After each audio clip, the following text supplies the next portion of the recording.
Om Namo Bhagavate Vasudevaya.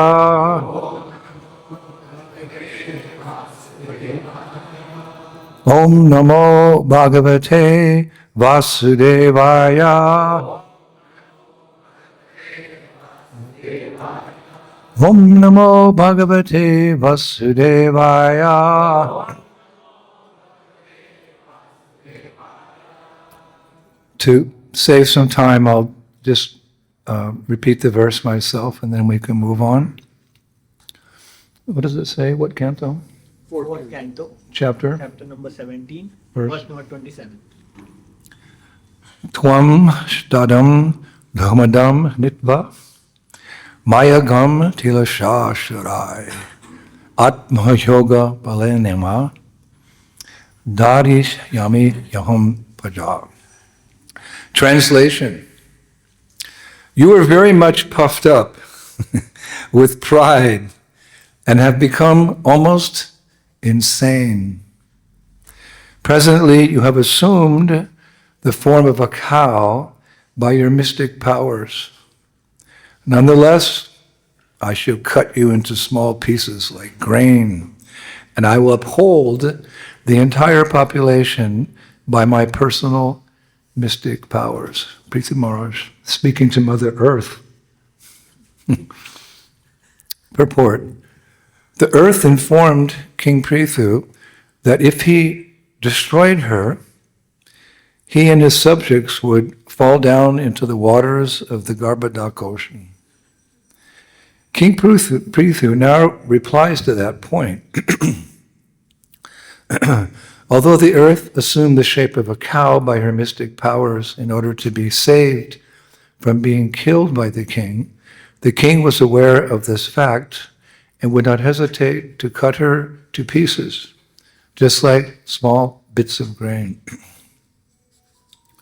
As far as the destruction of its citizens is concerned, Maharaj Prithu maintained that he could uphold everyone by his own mystic powers. He did not need the help of the earthly planet. Being the incarnation of Lord Vishnu, Prithu Maharaj possessed the power of Shankarshan, which is explained by the scientists as the power of gravitation. The Supreme Personality of Godhead is holding millions of planets in space without any support. Similarly, Prithu Maharaj would not have had any difficulty supporting all his citizens and himself in space without the help of planet Earth. The Lord is known as Yogeshwara, master of all mystic powers. Consequently, the planet Earth was informed by the king that she need not worry about his standing up without her help.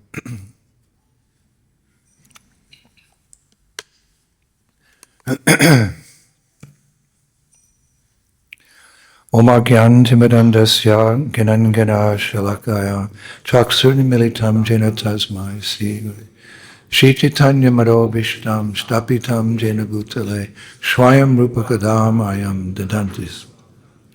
Jai Shri Krishna Chaitanya Prabhu Nityananda Dvaita Gadadhar Srivasari Gaur Bhaktivinoda Hare Krishna Krishna Krishna Hare Hare Hare Rama Rama.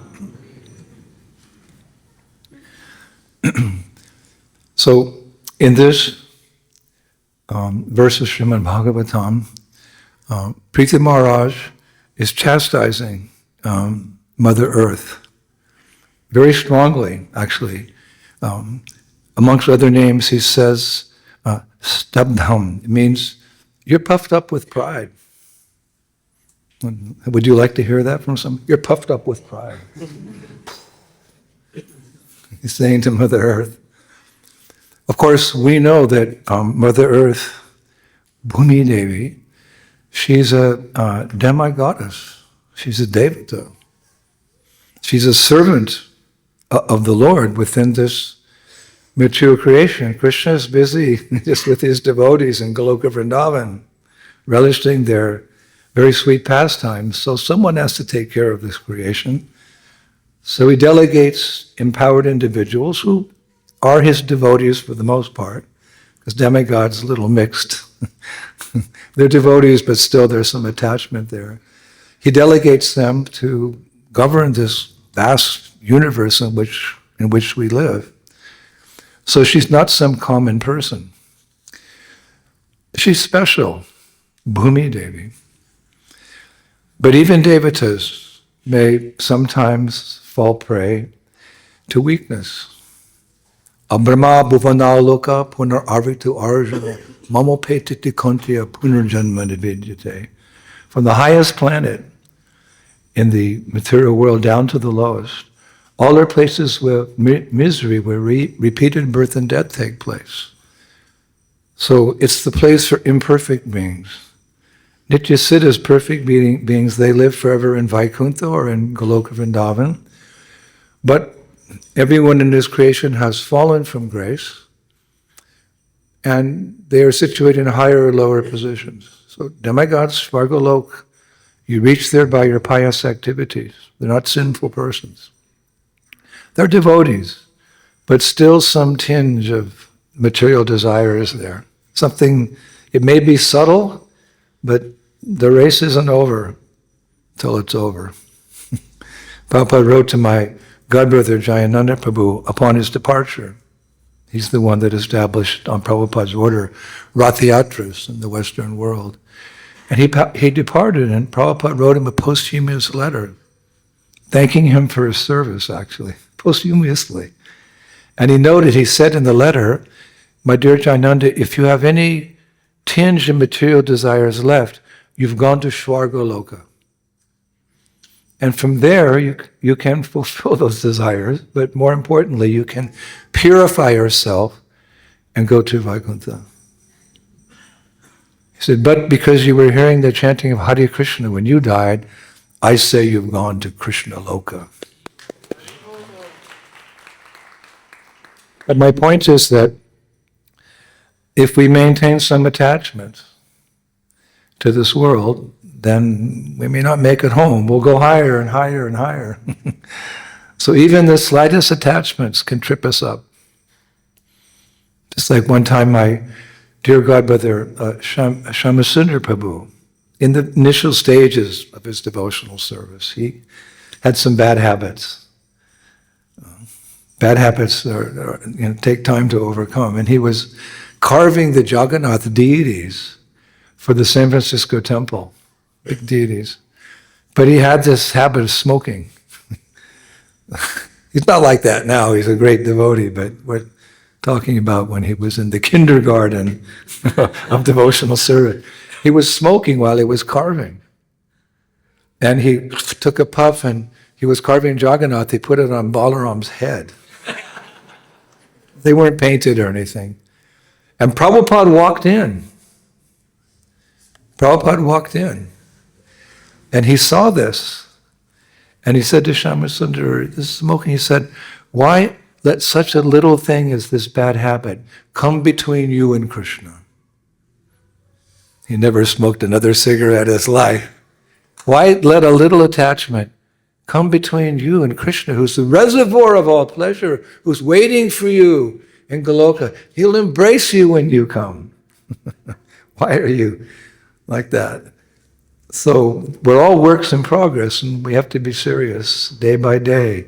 Cheto dharpana marjanam. But to be cleansing the heart, cleansing. Oh, I've been chanting for 30 or 40 years. Why are there still attachments? Because you've been in this material creation for billions and billions of births. So, Rupa Goswami points out in Bhakti Rasamrita Sindhu, devotees have to practice patience, to be patient. Doesn't happen so quickly. Sometimes there's Krishna Kripa, sometimes there's Guru Kripa. But generally we have to go through the school of bhakti. So devatas may sometimes fall prey to weakness, even pride. This is why Prithvi Maharaj is chastising. He has the right. And Krishna's ambassador, the spiritual master, has the right to chastise the devotee or the disciples. Spare the rod, spoil the child. Bhaktisiddhanta Saraswati was known amongst his disciples. He had this chop, chop, chop, they called it. Guru Maharaj, you have this chop, chop, chop technique, which means chastising, chastising, chastising. Spare the rod, spoil the child. So Guru blesses, but we should also expect some chastisement. That's also mercy. That's also mercy. So these demigods are not pure, unalloyed devotees of the Lord. So they can sometimes fall into illusion. Srimad Bhagavatam, first canto, first chapter, verse 1. Muyanti yad shurya. It's part of the verse, it's a long verse. But muyanti yad shurya. It says, by him, meaning Krishna, or through the agency of his devotee, Maya Devi, even the great sages and demigods are placed into illusion. As one is bewildered by the illusory representations of water seen in fire or land seen on water. And we all know very well how Indradev, due to pride and envy, became angry with the coward men of Vrindavan. Would you become angry with the Brajabasis? Watch out. The first offense in chanting the holy name, which is our means of deliverance from this world and entrance into the spiritual world, is to criticize devotees who have dedicated themselves to preaching or preaching the glories of the holy name. So here Indra's, he's criticizing Krishna. What's this little cowherd boy? Why they want to offer a sacrifice to that cowherd boy? The sacrifice is meant for me. I'm giving the water, the rains which grow their grains, so their cows can eat grass and give the doot, the milk. He became a little envious, and he showered the rain down on Vrindavan. And of course, we know what happened. Krishna, Yay Giriraj, Govardhan Lavam Sivala Ki Jai Ho! Krishna lifted Govardhan Hill, just like a little child pushes up a mushroom. By the Lord's pastimes, many things are established. So Krishna, in one way, he established himself as the Supreme Personality of Godhead. Ashram Urdhva. No one can equal, no one can do better. Even sometimes here in India, we have the incarnations, right? One time Prabhupada said in Mumbai, he said, this is in the 70s, there's an incarnation of God in every street corner of Bombay. Somebody falsely incarnated. Let them lift Govardhan Hill. Anyway, so he showed his weakness, although he's a very powerful person to be respected. Or even Brahma, out of weakness, he ran after his daughter Vak for some illicit connection. So we take it that this verse is in effect warning us. If great demigods can fall prey to illusion, what about eensy, teensy, weensy, beensy, and jivas like you and me? We can also come under the influence of Maya Devi. One time Prabhupada told one of my godbrothers, Kula Shekar, he said, Kula Shekar, your problem is you're not afraid of Maya. We have to be cautious. Actually Maya's, how could you say, she's a manifestation of Yoga Maya. In the spiritual world, Purnamasa, Yoga Maya, she arranges all the pastimes with Vrinda Devi. Every morning they meet at Gupta Kund and they plan out the whole scenario of Radha and Krishna's Leelas for that day. Where they'll meet, what clothes they wear, what words will be there, what butterflies, what bumblebees, what the air will be like, what the songs, everything's planned. She's so powerful, so wonderful, Purnamasi. Yogamaya. But she expands on the order of the Lord into this world as Mahamaya. So how powerful is she? To keep the conditioned souls here until she sees they're really determined to go back to Godhead. When she sees a devotee, Eke Kuru Nandana, I only want to go back to Krishna. The veil of illusion It goes away, like we open the curtain and we see beautiful Radha and Krishna and Gauranitai. But she keeps the conditioned souls here because she doesn't want them to somehow get back to Godhead and with their selfish desires, I, me, and mine, disturb the pure, pristine atmosphere of Goloka Vrindavan, where everything's for Krishna. Everyone's happy. So it's not about me, Krishna. It's all about you. That's Braj. So she has this thankless task. So we see sometimes demigods may be weak. Maybe they're not chanting all their rounds. I mean, I don't think they chant rounds, but we have to guard, we protect ourselves every day. Hare Krishna, Krishna Krishna, Hare Hare, Hare Rama. That mantra is powerful in many ways. Destroys the huge amount of karmic reactions in the heart, uproots material desires, throws them to another dimension. Ultimate benefit of chanting Hare Krishna is we get prema. We get prema. So it does many things, but also that mantra protects you. Mantras can protect you more than missiles and bombs and bullets. Mantra can protect. Prabhupada said that in the Kali Yuga, everything deteriorates. You can read the 12th canto, how everything's deteriorated. There's that famous verse, I can't call it to mind, but in Kali Yuga, all good qualities deteriorate. But Prabhupada said, in Kali Yuga, two things never deteriorate. Whoa, what's that? If everything's deteriorating in Kali Yuga, all good qualities, even material objects, they deteriorate. There's two things that don't deteriorate in Kali Yuga.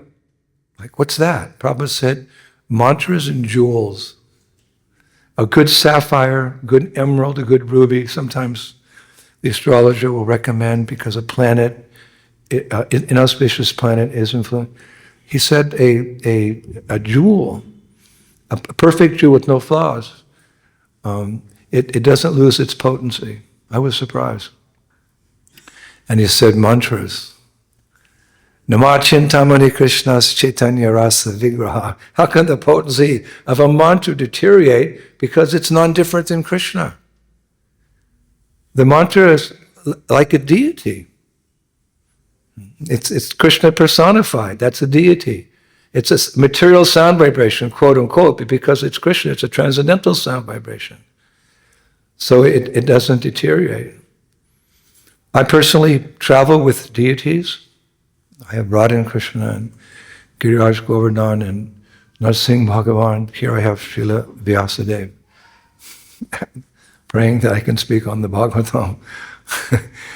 And one time I was traveling with His Holiness Radhanath Swami, and I was doing my puja, and then I finished, and I said, Maharaj, we've been traveling together for some time. We were actually in Bangladesh, and I see you don't have any deities. You don't have an Ishtadev. I said, do you have any deities? So Maharaj, he took his japa beads and he pulled them out of the bag. He said, this is my deity. Hare Krishna, Hare Krishna, Krishna, Hare Hare. Radhanath Swami ki. So just as we greet the deities with great awe and reverence, it's the beginning stages of devotional service. Before we chant japa, many devotees will say prayers glorifying the holy name so that when the curtain opens, in other words, when they put their hand in the bead bag and start chanting, they're doing it consciously. I am with Krishna. This is the part of the day that I reserve for being with ultimately my beloved. I'm not going to let anything disturb it. I'm putting my cell phone far away. I'm going to turn it off. Newspapers? No. I'm going to sit and be with my Lord. Hare Krishna, Krishna Krishna, Hare Hare, Hare Ram. And then let the day begin. One time Prabhupada, he was chanting, he finished his rounds, he took his bead bag and he put it on the desk and he said, now I can do any damn thing I want. It's just one of those moments, of instruction. protected. Just like in the Ramayana, we see that when Marichi transformed himself into the deer to attract Ram and Lakshmana away from Sita Devi so Ravana could kidnap her. First he took this deer form and he took prancing around, and Sita saw the deer, her womanly nature. I want that deer, Ram. I want that little deer. So Ram said, we don't need a deer. We're in the forest. We're like Vairagis here. Who's going to take care of the deer? I will. So the deer was prancing around, but Ram said, "All right, so I'll go and get it. I'll chase the deer." So when he was chasing, Marichi, in the form of the deer, called out in Ram's voice, "Lakshman, help! Lakshman, help!" It wasn't Ram, it was actually Marichi. So Sita said, your brother's, Lakshman, your brother's calling you. Hare Krishna, your brother's calling you. And Lakshman said, no, it's the illusory form of some demon. So she said, go. He said, no, you go. I know why you're not going, because you're attached to me. It's all a pastime. Of course, Sita Devi's goddess of fortune. She never comes under illusion. But to instruct us, she said, it's because now you're alone, you want to enjoy me. And Ram, or Lakshman, became very upset. He said, Sita Devi, I've never looked above your ankles. What such a wonderful culture we come from, and the relationships between men and women.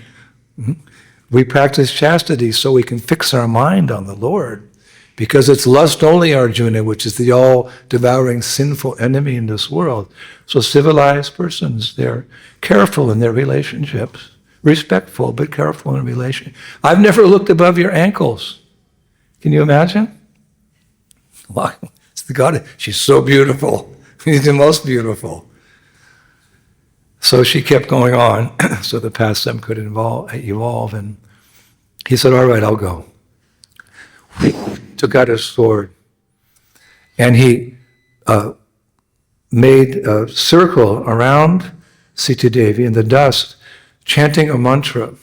I don't know what the mantra was. So you stay within this circle, nothing can touch you. And he ran off. You know the pastime.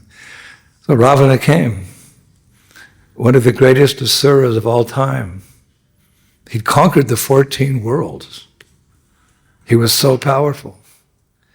He came, but as he came to grab her, the mantra, you can think like an electrical force, but it's something more than that. And mantras are transcendental. He couldn't touch this beautiful princess who had hardly ever been outside the palace. In the old days, if the ladies came out of the palace, they went in a palanquin. Prabhupada's mother, he mentioned one time, she would go to the market in a palanquin. And she'd order, she'd open the little window and tell her servant, go buy that sabji, buy the... This is just the history. So here she is in the forest with her tender feet, pale skin, and no jewels, of course, but probably a little cold. She'd had so much comfort, but for Ram, she sacrificed everything.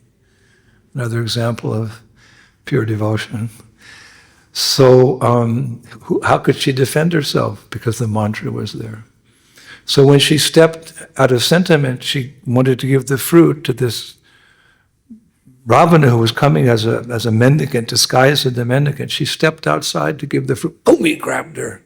Flew to Lanka with her. Ram! The wonderful pastime, Vipralamba. These moods of separation from Krishna. We get trained up just hearing about these things. So similarly, we have the Maha Mantra. I wanted to find out what is that mantra. I was searching Ramayana, scholars. Maharaj, when the Gaudiya Vaishnava he said to you, what do you need that mantra for? Raki Krishna Mare Ke, Mare Krishna Raki Ke. If Krishna wants to kill you, no one can save you. And if Krishna wants to save you, no one can kill you. You have Krishna in the form of Hare Krishna, Hare Krishna, Krishna Krishna, Hare Hare, Hare Rama, Hare. You have Krishna in the form of the mantra, so that it will protect you. So we can fall prey to illusion if the demigods can, but if we're strict in our chanting. One time Srila Bhakti Siddhanta Saraswati said, because it was his epoch, it was his time, he was rejuvenating the work of his father, who rejuvenated the Sankirtan movement to begin with, Srila Bhakti Vinod Thakur. So Bhakti Siddhanta Saraswati was carrying on the work that he had to find young men and women and householder couples who would join the Gaudiya Math, and so he had to make them very strong. Because Prabhupada said one time, Ramakrishna had taken, how did he say Ramakrishna? Because of the preaching of Ramakrishna, all of Bengal has gone to hell. He was not a Gaudiya Vaishnavas, he was tinged with impersonalism. He became very popular. We say this in closed company. We don't go out and say it in public. So he had to revive. So he said, for you to come up and be Krishna conscious, for you to become Krishna conscious, you have to chant 64 rounds. Can you imagine? All the disciples had to chant. He said, if you don't chant 64 rounds, you're an animal. Hare Krishna. But knowing the Westerners, and India's become much like the West, I must say. I've been visiting your country for 52 years. I've seen it made a lot of progress, but often at the expense of the spiritual culture, which is very sad. Why not have both? Material prosperity and spiritual purification. India has a lot to teach the world. I think India will become one of the most powerful countries, if not the most powerful country in prosperity in time to come. But if you haven't maintained your spiritual culture, you're just imitating the West. You have to show the West how, with the foundation of material prosperity, you have time to chant Hare Krishna, Hare Krishna, Krishna Krishna, Hare Ram, Hare Ram, Ram Ram, Hare. So understanding the mentality of people in Kali Yuga, Kali Kali Nam Rup, Krishna Avatar. The Avatar is the holy name. So Prabhupada made a concession. He said, Lord Chaitanya is more merciful than Krishna, but Prabhupada is more merciful than Lord Chaitanya. I mean, in the sense that he adapted, because he's Acharya, he can make the adaptations according to time, place, and circumstance. So people can take up the process, 16 rounds. But one time, one of my god sisters, she came forward for initiation, and she's Prabhupada, what are the 4 rules and regulations? Oh, Prabhupada, no meat eating, no intoxication, no illicit sex, and no gambling. Very good. And how many rounds will you chant on these japa beads every day? Srila Prabhupada, I will chant a minimum of 16 rounds every day. And she smiled. And Prabhupada looked over, why only a minimum? Why not more? Minimum means minimum. And of course we are busy, but at least, so if we have time, what do we do? Movies? Cricket? Sorry. No. Hare, I'm going to the cricket match. Well, honey, I'm staying home. Hare Krishna, Krishna. To chastise you a little bit. Like that. So we, especially this quality of stabdam, or pride, we have to be very careful of pride.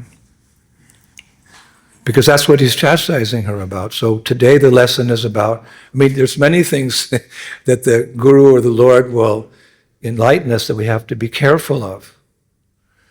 But today the subject matter is stubdom or pride. So there's many manifestations of pride.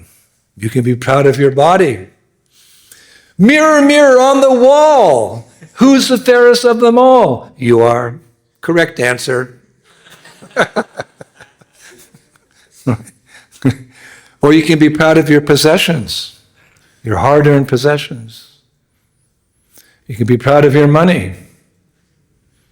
Money is the honey, money is the honey, it's so sweet. It can't be beat. That's a mantra, but it's unbona fide. Not bona fide. Even a beggar can be proud of his penny, Prabhupada said, his rupee. That's how illusory is pride. But I was thinking on the way here that one of the most dangerous things about pride, or why we become proud, is by fame.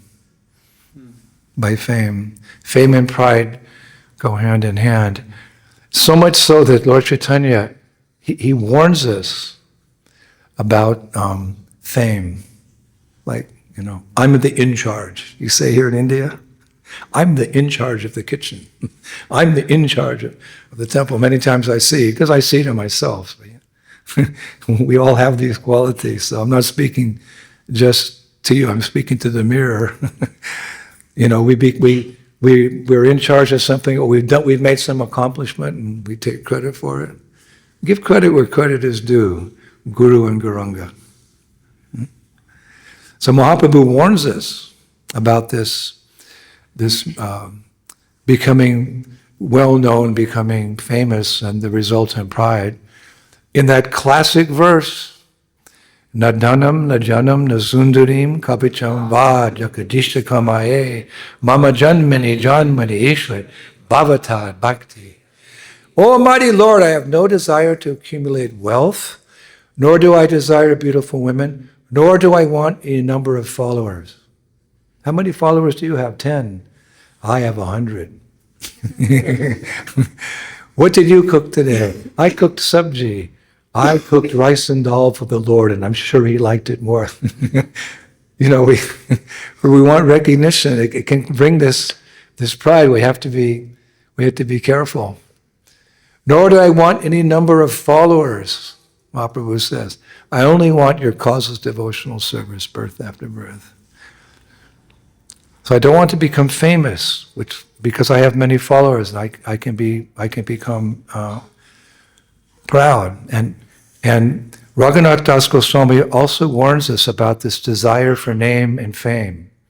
In charge, which can result in pride, he says, Patishtash dushta svapacha ramani me vida matit.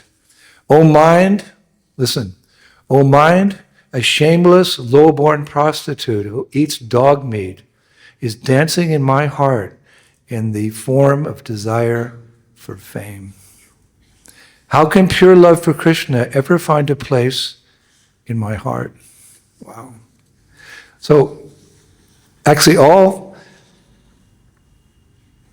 all the three anarthas Mahaprabhu is speaking about here in this verse of Shikshastakam, Dhanam, Janam, and Sundarim, money,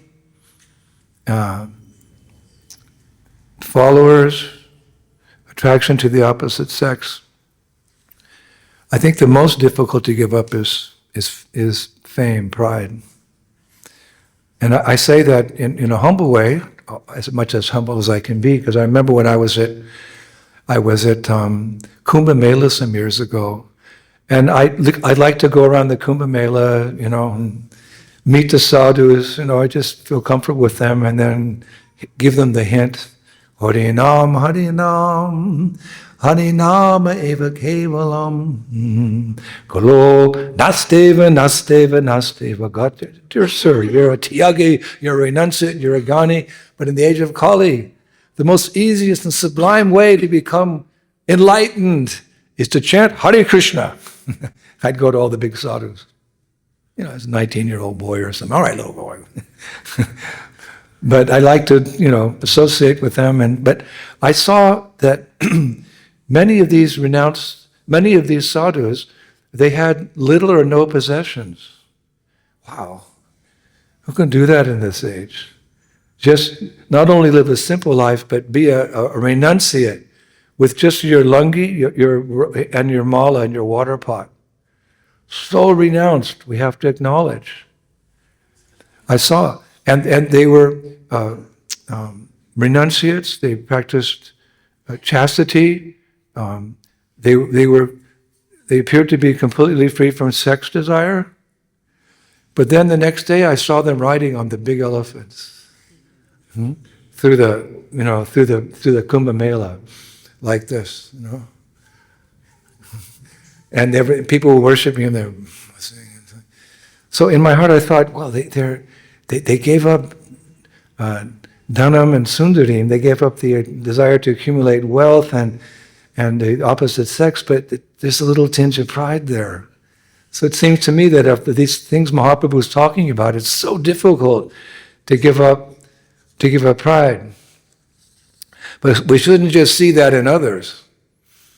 You're going like this. You're proud, and you've got 3 fingers pointing at yourself.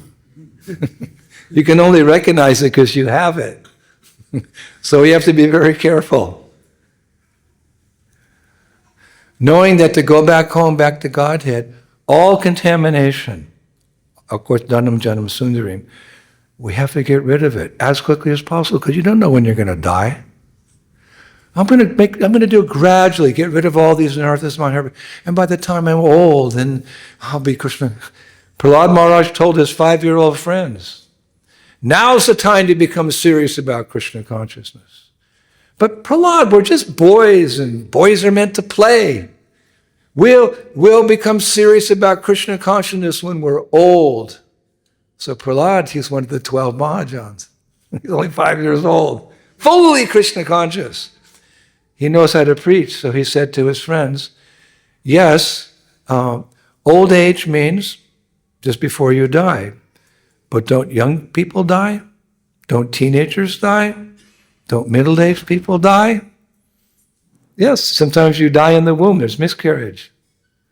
So he said, you may be old right now. You better start chanting Hare Krishna. And the boy started chanting the Gurukul melody. How does it go? Hare Krishna, Hare Krishna. Krishna Krishna, Hare Hare. Hare Rama, Hare Rama. Rama Rama, Hare Hare. That's the Gurukul melody. That's how it started in ISKCON. It became the Gurukul melody. They started chanting. And all those little boys, Sadhu Sangha, Sava Shashta Koi. Lavamatra Sadhu Sangha, Sava Siddhi Hoy. By that association with the pure, unalloyed devotee of the Lord, taking his instructions to heart, they all became Krishna conscious. And Hiranyakasipu was furious. What happened to the Gurukul? And Sandanamarka said, it's that one boy right there. He's causing all this disturbance. Just like one person got COVID somewhere in the world. It had to start somewhere, and it spread throughout the whole world. It's like that. So one pure devotee, Srila Prabhupada, came to the West. And now the whole world is hearing the mantra, Hare Krishna, Hare Krishna, Krishna, Hare Hare. So the purer you become, the better an emissary of this Gaudiya Vaishnava tradition. That's why we want to distribute books. But, we have to, you can only give something that you have. So if you want to give that impression, you have to be good sadhakas. And gradually, all the impurities will go away, and then we can approach Krishna. Krishna is, like Prabhupada said, to enter fire, you have to be like fire. So to enter in the kingdom of God, to associate with Krishna, who is the supreme pure, Purushottam, the best amongst all male personalities, who never comes in contact with the material energy, even when he descends into the material world.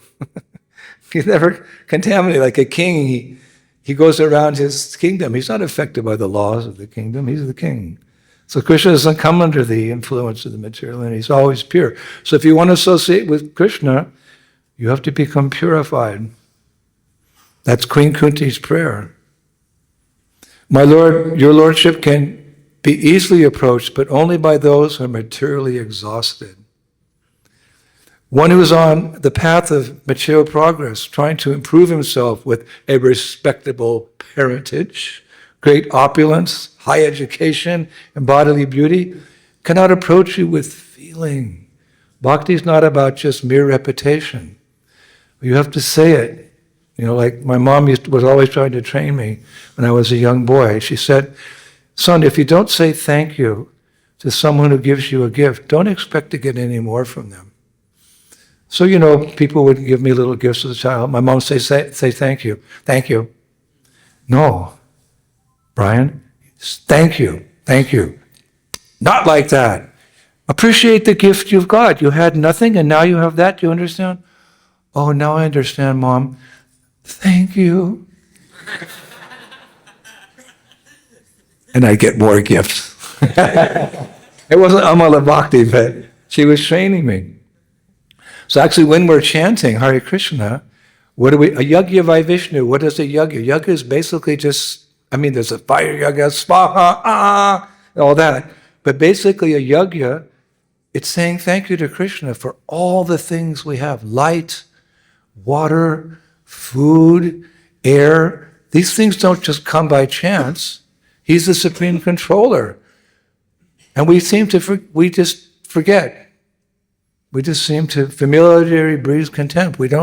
This is all Krishna's mercy. So yagya, you do yagya. We say in Russian, spasibo bolshoy. Thank you, Krishna. And what's the yagya for this age?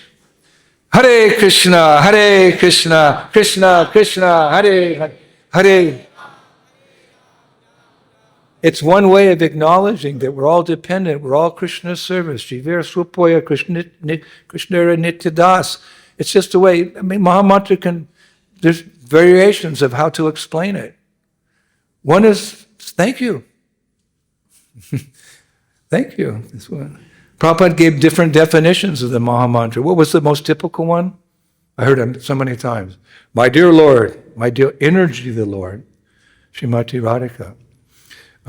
Please engage me in your devotional service. But one time, in one of those moments, there were these moments, these transcendental moments, a glimpse into Prabhupada's heart. One devotee said, Prabhupada, what does the Hare Krishna Mahamantra mean? And everyone was ready for the classic example. And this time Prabhupada said, what is the meaning of the Mahamantra? It means, my friend, my friend, my friend. That's how I like to take it. I don't consider myself on that level. I can call Krishna my friend, but by repetition and by practicing devotional service, that day may come. So we know who we are, and we know where we're going. So I want to get there. So sometimes when I'm chanting, I'm thinking, my friend, you've accompanied me since I left the spiritual world. One time Prabhupada said, as we were falling from grace from the spiritual world, the Lord was accompanying us a short distance. My dear devotee, don't leave. Please come back with me. No, I'm going to be the big fish. No, please. No. Krishna left. But did he leave? No. He's present in the spiritual world. He's all-pervading by his energies. And he's present in the heart of every living entity as the super soul. He accompanies us even when we were mice, even when we were birds, even when we were earthworms. He's in the heart. Talk about patience, waiting for us to surrender. Sees a little glimpse. And then, Brahmanda Brahmati Konya Bhagavanji, Guru Krishna Prasad, Pailak the Bij. He intervenes without us even knowing it. We're walking down the street. Mommy, what's that singing? I don't know. I've never heard it before. Let's go see what they're singing. Hare Krishna, Krishna Krishna, It's not by chance you met the devotees kirtan or a book or you curiosity came. It's all arranged by the divine. And if we have that inclination, then it will draw. Krishna's so attractive. He draws us by his all attractive qualities. Like one time Prabhupada said, it's one of my favorite quotes. He said, "You are all sinful. You are all nonsense, unregulated, dirty, unclean, speculating. But when you heard the chanting of Hare Krishna, you came running." Srila Prabhupada, key. Isn't it? You were whatever you were, but when you heard the chanting, you came running. Why did we come? It's kirtan. Kirtan is, one time Bhaktivinoda Thakur said, in the Maha Mantra, olive Braj is there. Olive Braj. Radha, Krishna, Lalita, Vishaka, Tungavidya, all the Astasakis, all the Manjaris, all the lakes, all the kunds, all the Kalpavriksha trees, Brajrenu, the Das, Giriraj, Govardhan, Varshana, Terakadamba, Vrindavan. I can go on and on, right? There's 16 billion holy places in Vrindavan. It's all there when you're chanting. And then Hare Krishna, Hare Krishna, Krishna Krishna. One time Bhaktisiddhanta Saraswati said, what's a good Srimad Bhagavatam class? He said, as many times as you say the name Krishna. Krishna, Krishna, Krishna, Krishna, Krishna, Krishna. How was Maharaja's class? Well, according to him, it was really good, because he said Krishna, Krishna, Krishna. But it's true, right? So, what's the best way to protect, because it's all, look at, Bhumi's being chastised. You're proud. Come on, you're proud. You don't have anything to be proud about. You're just the instrument. and Krishna's desire to, keep the material creation going for whatever reason. So how to protect ourselves from name and fame? We must always remind ourselves not to take credit for anything we've done or accomplished in devotional service. We are just the instruments in the Lord's hands. He does the work. Tasmat tvam utishta yasho labhavas. Therefore, he says to Arjuna, get up, prepare to fight and win glory, conquer your enemies and enjoy a flourishing kingdom.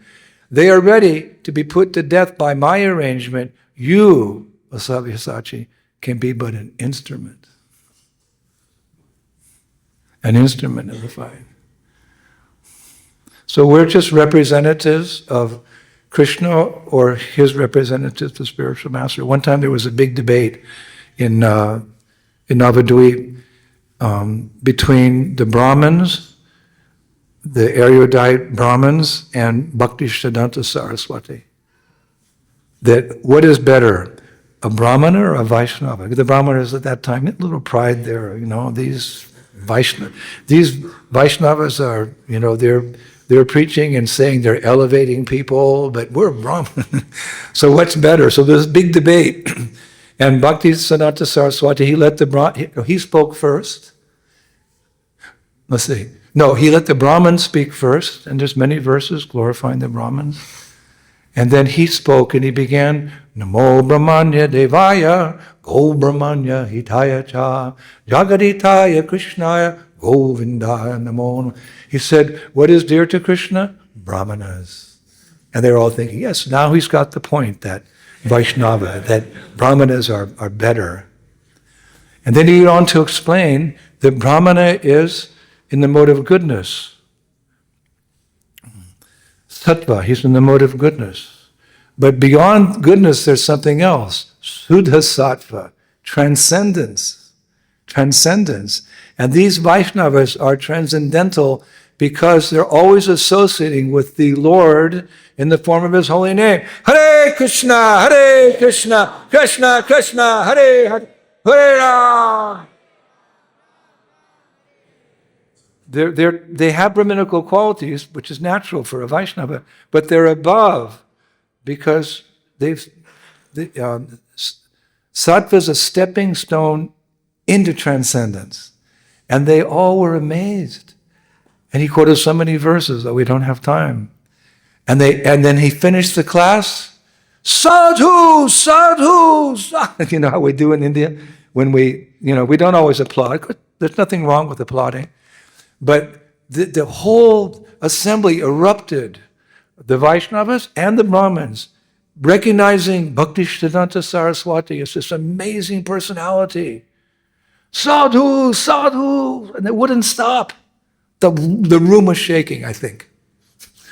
The walls were shaking. And then he was very humble. He was going like this. No, no, no, no, no. No, yes, you're the greatest. No, no, no, no, no, no. He went like this. It was a packed audience. He wanted them to separate. So, the crowd separated like that. And at the entrance to the hall, where the chappals were, where the shoes were, there was a big pile of shoes, was one Babaji sitting. Hare Krishna, Krishna Krishna, Hare Hare, Hare Ram, Hare Ram. Chanting japa. And Bhaktisiddhanta Saraswati said, all the credit, Hare Krishna, all the credit goes to my spiritual master, Gaurkishore Das Babaji Maharaj. Gaurkishore Das Babaji Maharaj couldn't read or write. He wasn't a scholar, but he was a pure, in this world, but not of this world. He was sitting there. And Bhaktisiddhanta Saraswati, he gave credit. He was getting all this, you're so great. Said, oh, my greatness is I'm simply following the instructions of my spiritual master. Like this. So we have to, if we don't want to develop pride, and it's easy. You did well. Oh, thank you. You did well. That's all your mercy, Guru Maharaj. That's the right answer. Otherwise, punar mushiko bhava. Punar mushiko bhava. Again become a mouse. Punar means again. Mushiko, that means mouse. And bhava means one meaning of bhava means you again become. And Prabhupada loved to tell this story. There's Prabhupada stories, analogies, because sometimes philosophy, it may be, of course, Kali Yuga, what are our brains? Sometimes we, went out of our, when you get older, you even forget people's names. So it's Kali Yuga. So Prabhupada would give us analogies to make philosophical points clear. That's the point. You give an analogy. Oh, now I get it, like that. So as not to become proud of our achievements, but rather to give credit where credit is due. Prabhupada told this Punar Mushiko Bhav story. And it's so nice. Although it's been said many times, repetition is necessary to understand something. And Krishna consciousness is ever fresh. How do we know? Because every day you're saying the same three names over again. Hare, Krishna, and Rama. You're not getting bored. You want to do it more because it's transcendental. So once a mouse, squeak, squeak, squeak, came to a saintly person. And he begged, sir, I'm in difficulty. Apparently, sadhus can communicate with mice. They know the languages. Sir, I'm in difficulty. Please help me. So the sadhu said, sadhus are very kind. What is the difficulty? So the mouse said, sir, it's the cats. The cats are troubling me. I'm a mouse, and they want to eat me. Well, the sadhu said, what do you want? Can you make me a cat? Never underestimate the power of a sadhu. You can take a conditioned soul and make him into a Vaishnava. As bell metal is changed into gold by a mystical process, so by initiation into the bona fide mantra, a low-born person can become first class. So here's this. So he said, all right, become a cat. Instead of squeak, squeak, meow. So he became a cat. And a few days later, he came back. Sir, I'm in trouble. What? It's the dogs. All right, become a dog. So in this way, he comes again and again. Even Prabhupada said one time, the dog came back. The fox. I never heard that part of the story. The fox, Prabhupada said. The fox was chasing the dog. So all right, become a fox. Huh? And then it went all the way up, Prabhupada said, to a tiger. Whatever animal he'd become, the tiger or the lion's the king of the jungle. So, can you make me into a tiger? All right, you become a tiger. So when that little mouse, his original form, became a tiger, he was staring at the saintly person. Yeah,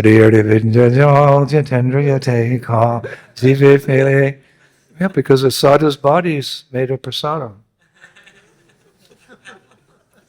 Every 7 years, your body, all the atoms, the molecules in your body change. So every 7 years, you have a new body. So if you've been in the movement for 7 years, body is made of prasad. So the tiger was staring at the saintly person. So the saintly person asked him, "What do you mean by this?" And the tiger said, "I shall eat you." So the sadhu said, "Oh, you want to eat me? By my mercy, you went from mouse to tiger, and now you want to eat me?" Again, become a mouse. Squeak, squeak, squeak. Punar ushikoba. So we may advance in Krishna consciousness, and we will advance. Some advance faster, some advance slower, but as Confucius said, the longest journey begins with the first step. It's okay. And if you're drowning in the water, and the lifeguard comes and he lifts you 1 inch above the water, you're saved. Right? It's a question of time before you get in the boat and you get back home and go into your duties. But just to be a little bit on the path, that's good. And we can aspire to become very advanced. So we will make progress, and in time, the spiritual master may empower us to do his work, to accomplish his mission. And for that, he'll become eternally grateful and bless us. We want to stay connected to Prabhupada. We have to have Prabhupada's work in mind. And Prabhupada even said his work wasn't finished. He spread the chanting of Hare Krishna, but at one time he said, 50% of my work is not done establishing Varnashram Dharma. But we should consider that Prabhupada wanted a set of books in every house. He wanted prasadam distributed widely throughout the world. He wanted the Bhaktivedanta Institute, he wanted them to defeat the scientists.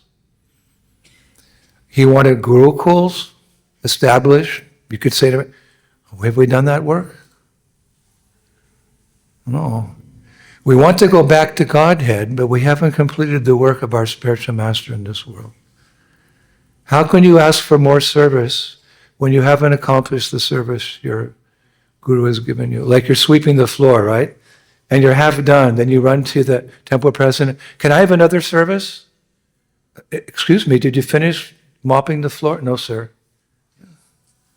You finish the service, and you can ask for more service.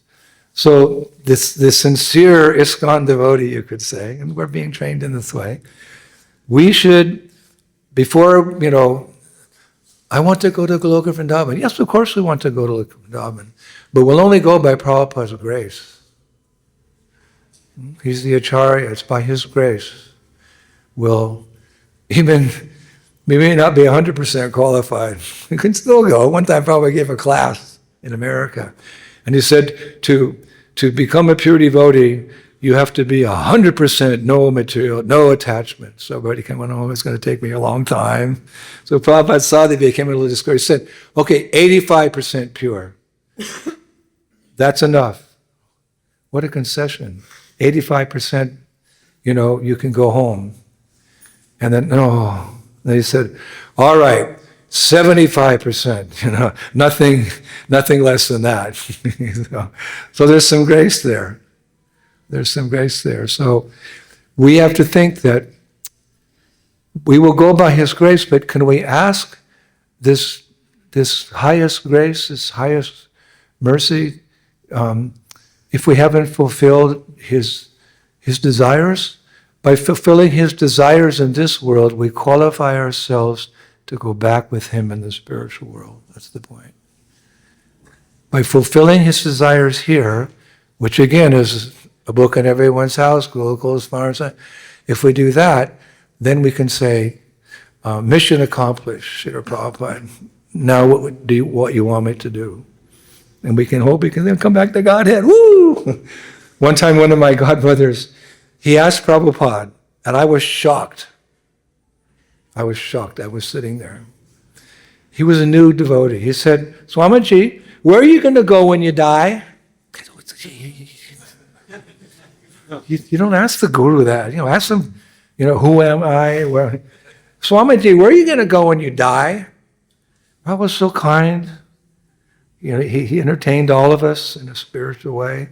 He said, when I die, I plan to go to Patala Loka and continue spreading the message of Sri Chaitanya Mahaprabhu. So I was thinking, okay, I'll go with you.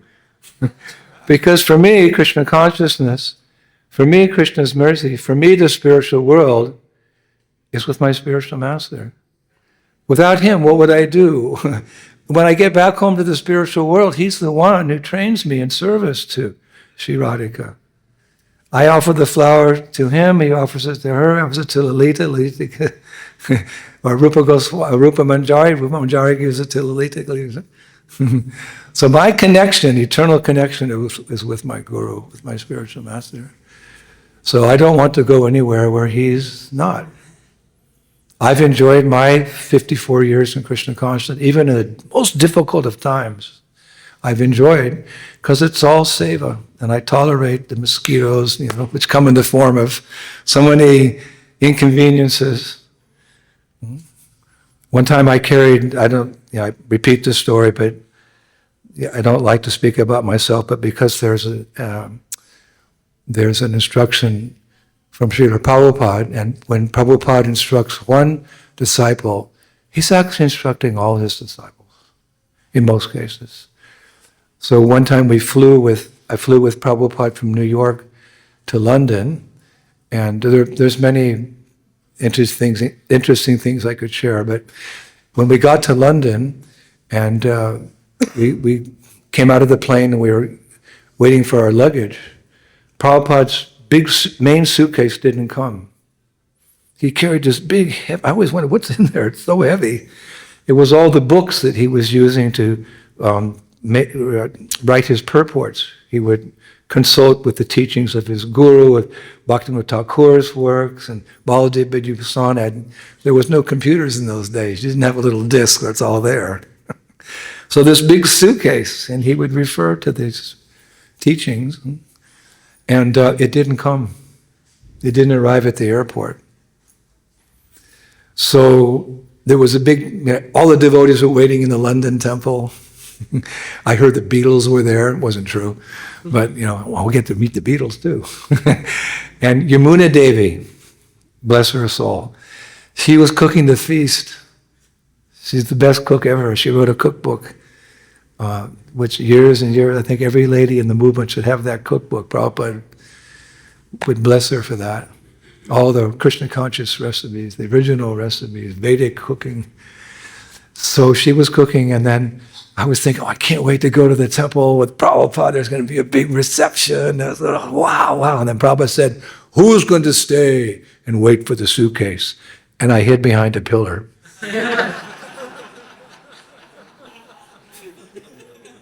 It's not a good attitude. I was 20 years old. So then Prabhupada said, where is that Indradyumna? So I came, he said, you wait. Yes, Srila Prabhupada. One time I heard Prabhupada say, along with the instruction comes the ability to fulfill it. I use that as a guideline in my life. No matter how difficult the instruction, I'll get mercy to do it. It won't be on my own, it'll be by the mercy of my guru. So let it come, whatever instruction. You want me to go to hell? Here I go. Ooh, whoa. Hey everybody, chant Hare Krishna. Well, you never know. And so then I waited. 2 hours later it came. And I didn't know that really was in the disconnect time, so I was kind of like cursing, like, suitcase. I can't go to the reception for Prabhupada, and I'm dragging it, through immigration, and then I get in the taxi, it's raining outside, and I pull it outside, and the taxi driver said, I said, Sevenbury Place. That was our first real temple. Sevenbury Place. He said, Sevenbury Place. So he looked at me and said, son, you don't look so good. Did you get out of the wrong side of bed this morning? It's an American saying. Did you get out of the... I said, I don't want to tell you anything. Just drive me there. I was so upset. We drove through the London traffic, which is as bad as the traffic in Delhi. No, Delhi traffic is worse. That's why I was late this morning. And then we drove there, and we finally got there. I was sleeping. Okay, boy, we're here. Dragged that. I was tired. I was hungry. I was upset, and I pulled it up, and I walked into the temple. I opened the door, and all the devotees were sitting there. They just finished the feast. You see the plate, where the geese, the devotee gets that last part of... On the plate, there's just these streaks, and there was nothing. So everyone looked at me because I was, I just walked in, not clean, and carrying the suitcase. And I said, Prabhus, is there any prasadam left? And they all went back, oh, no, we ate everything. Oh, we ate everything. I've told this story so many times. So I said, all right, well, can somebody help me carry this suitcase to Prabhupada's room? Oh, Prabhu, we can't do that. So I said, where's Prabhupada's room? It's 3 or 4 stories up. And in England, they have, everything's small in England. I was used to America. Texas, everything's big, right? But in England, because it's an island and it's been there so many centuries, everything's small, so this little winding staircase. And I'm going, boom, you know how you do it? Lift the suitcase, one step, and everyone's just looking at me, they can't even move. Oh, I can't even move. And the whole temple's watching me, and I'm... And finally I get up to the floor, and then there's a door, and there's the brass plate, His Divine Grace, A.C. Bhaktivedanta Swami Prabhupada. So I know that's the room, right? But I'm so tired, I'm a young devotee, and I just open the door, I don't knock. And I turn around and start pulling the suitcase in backwards, because it was so heavy. I take a few steps, and suddenly I hear the voice of one of my godbrothers, Nanda Kumar. Prabhu, watch out! You're going to bump into Srila Prabhupada. And I turn around, and there's Prabhupada. He was on his way to get a massage, and he was in a gamsha. It was pink and white gamsha. And I was overwhelmed by his beauty. He's an elderly man, but he always looked to me, to look young. Because Prabhupada said the soul is eternally youthful, and Prabhupada was fully enlightened. I don't know how to explain it. He was glowing like the sun. In fact, one time Prabhupada was walking across the street in London with Shama Sundar, and the policeman, they call them bobbies. The bobby grabbed Shama Sundar. He said, look, your teacher's glowing like the sun. And Prabhupada was like that.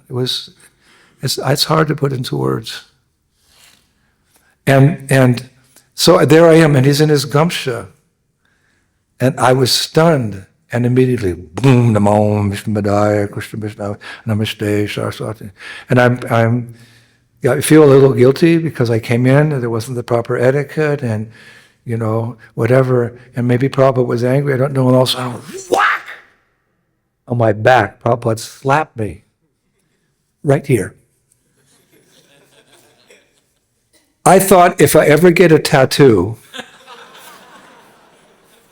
I'm not into tattoos, that would be that hand. And he slapped me hard. Really hard. And then he said something. And I couldn't hear because, I could see his toes when I was meditating. And feeling I did something wrong, it wasn't the practice. Whack! He said something. Then he turned and he left. And I waited a few moments and I stood up and Prabhupada went into a room for massage. And there's my godbrother Nanda Kumar. And he's standing with his mouth agape like that. Don't take any photos here. And he said, wow. He said, I never saw Prabhupada do that before. He slapped you on the back very hard. I said, yeah, I know. And then I said, but did he chastise me? He said, no. He said something very profound to you. What did he say? He said, so much endeavor. Excuse me.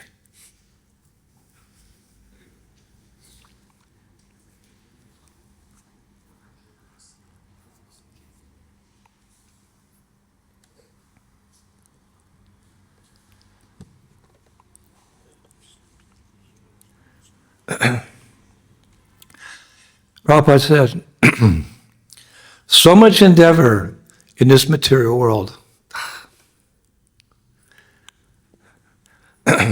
So much endeavor in this material world, but when I take you back home, back to Godhead, everything will be easy and sublime.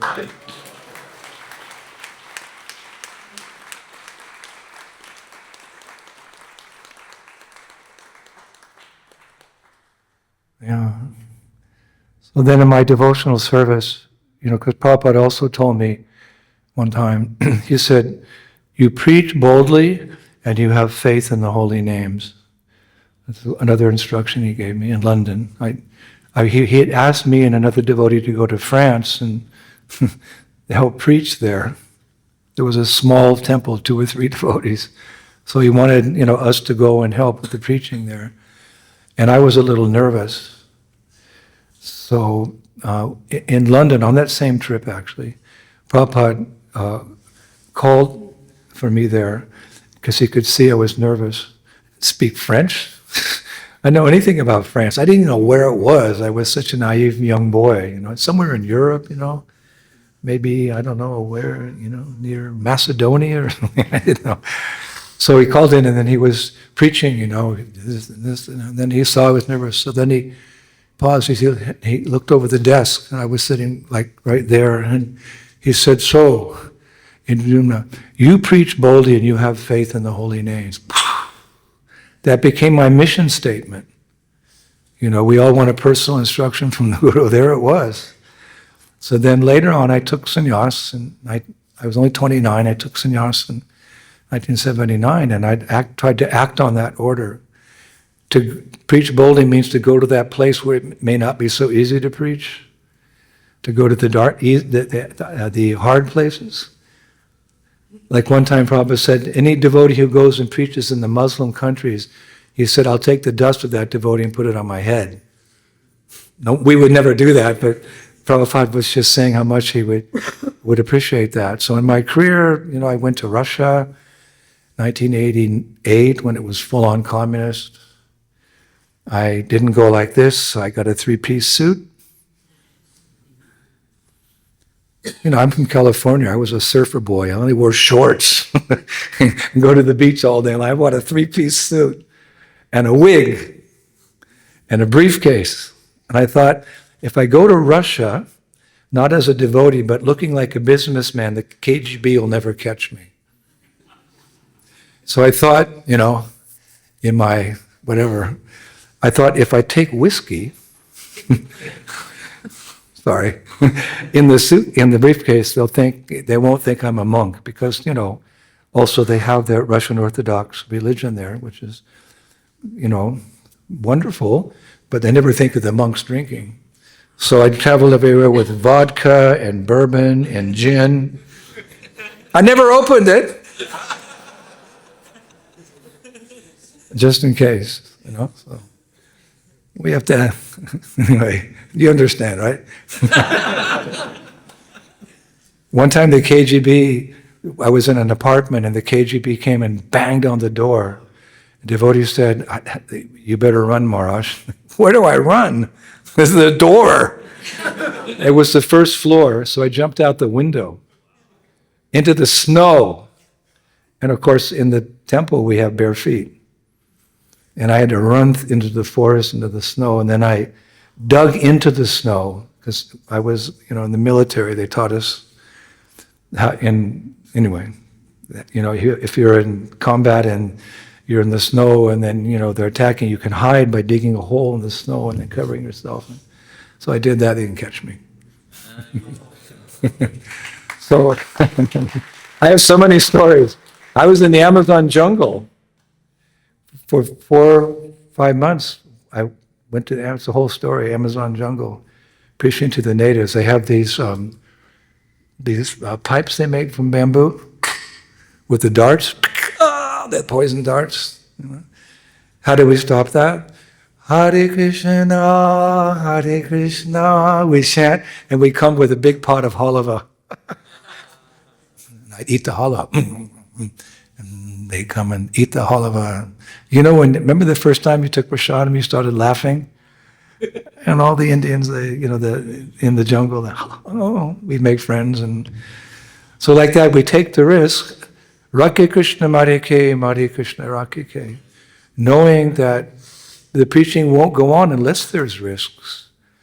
And the same risk anyone can take, equal to any risks I may have taken in the concrete jungles of Kali Yuga.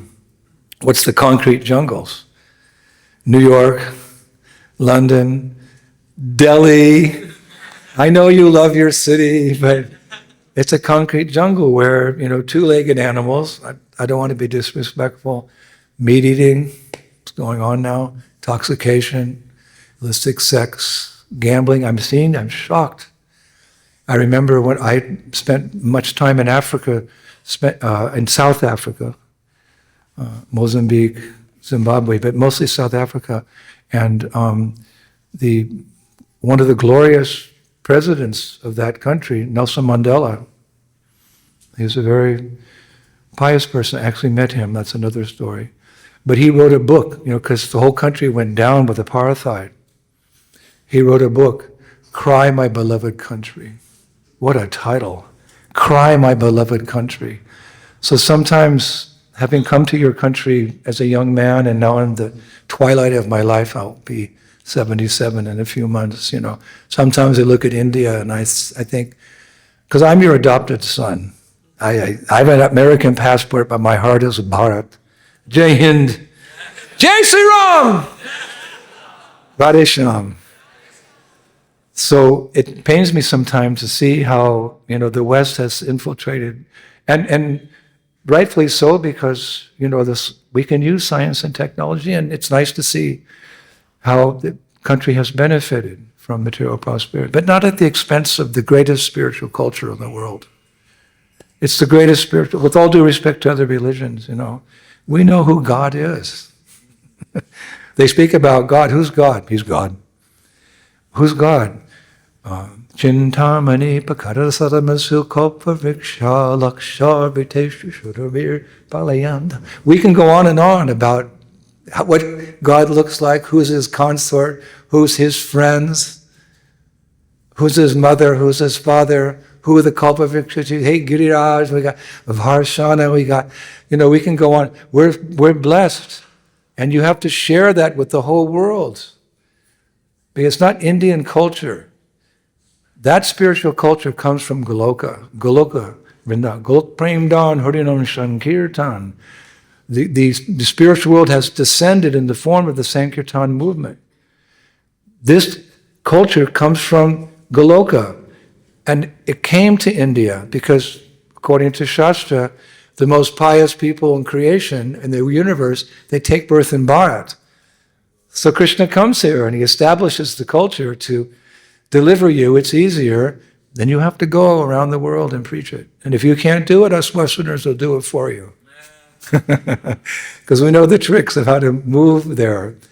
But we need to work together to make the whole world Krishna conscious, because originally this Vedic culture was all over the world. Here, this was the capital of the world. Hastinapur. Yudhishthir was ruling here, and it's understood he was the emperor, and the kings were all over the world. Hard to imagine. How do we prove it? But it's Shastric statement. So we have to revive Krishna conscious here as best we can, give it the opportunity, and we have to take it. Because Krishna says in the Gita, he's the seed-giving father of all created beings. As George Harrison said, everyone's a devotee of Krishna. Some know it and some don't. So we have to remind your compatriots, Jivera Supoya Krishnera Nitya. You're all devotees of Krishna. And then you pray for us Westerners when our hometowns or some far place like a jungle. I was in China. China? There's no concept of God. They don't believe in a supreme being. They just pray to their ancestors. How do I give a lecture? You have to become devotees of God. Sir, what is God? Oh boy. We do it. And I'm still going to Russia. I was there recently. And for the crime of preaching Krishna consciousness, I was arrested and thrown in prison. Many people know. I'm not proud of it, but I was in prison, in a Russian prison. And I thought I was going to be there a long time, but Namaste Narasingaya Praladala Vidayane Hiranyakashi Bhaksha. So you know the mantra. Nrsinga is there. He does protect us. Krishna is real. Nrsinga is real. And we're in contact. We have to share it. So just be careful that when you do it and you get some credit, you don't take the credit. You give the credit to Guru and Guru. Oh, you're temple president who's training you. I'll finish with one last story, how we can't take credit for what we've done, and I'm also talking to myself. One time my godbrother, Tamal Krishna Goswami, he told me how Prabhupada cautioned him, just like Prithu's cautioning Bhumi Devi today, you're proud, don't be proud, how Prabhupada cautioned him when he became the temple president for a short time in Los Angeles. TKG was one of my best friends, my senior godbrother, one of my Shiksha gurus, and a most wonderful devotee. But Prabhupada, he's training all of us. He chastised him a little bit one time. TKG said, I'm temple president. Everyone here will do what I say. I was like, okay. Prabhupada could sense a little pride there, right? It's the duty of the spiritual master to acknowledge our good deeds.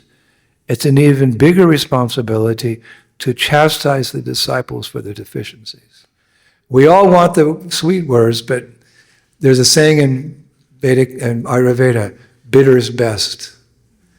So we should hanker for the chastisement so much. So this is the case. I'll finish with this because I know you all have to go to work. So he'd become temple president.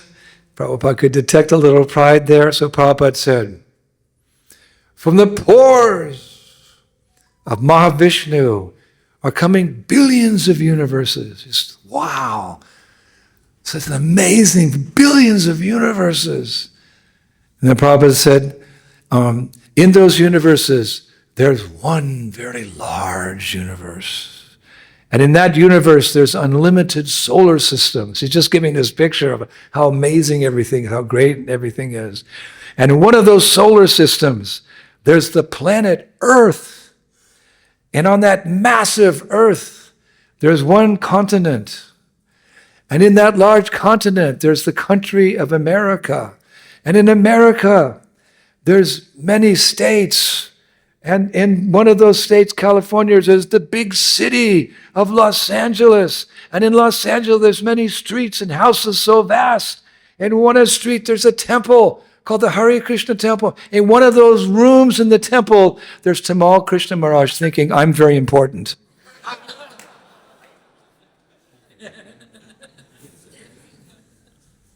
So Lord doesn't want us to become proud, and so therefore he'll speak to us, or he'll arrange his devotee to speak to us and take away that tendency so that we can become Krishna conscious. And therefore, how to develop humility? To practice. Practice makes perfect. So one way to become humble is to go on Sankirtan.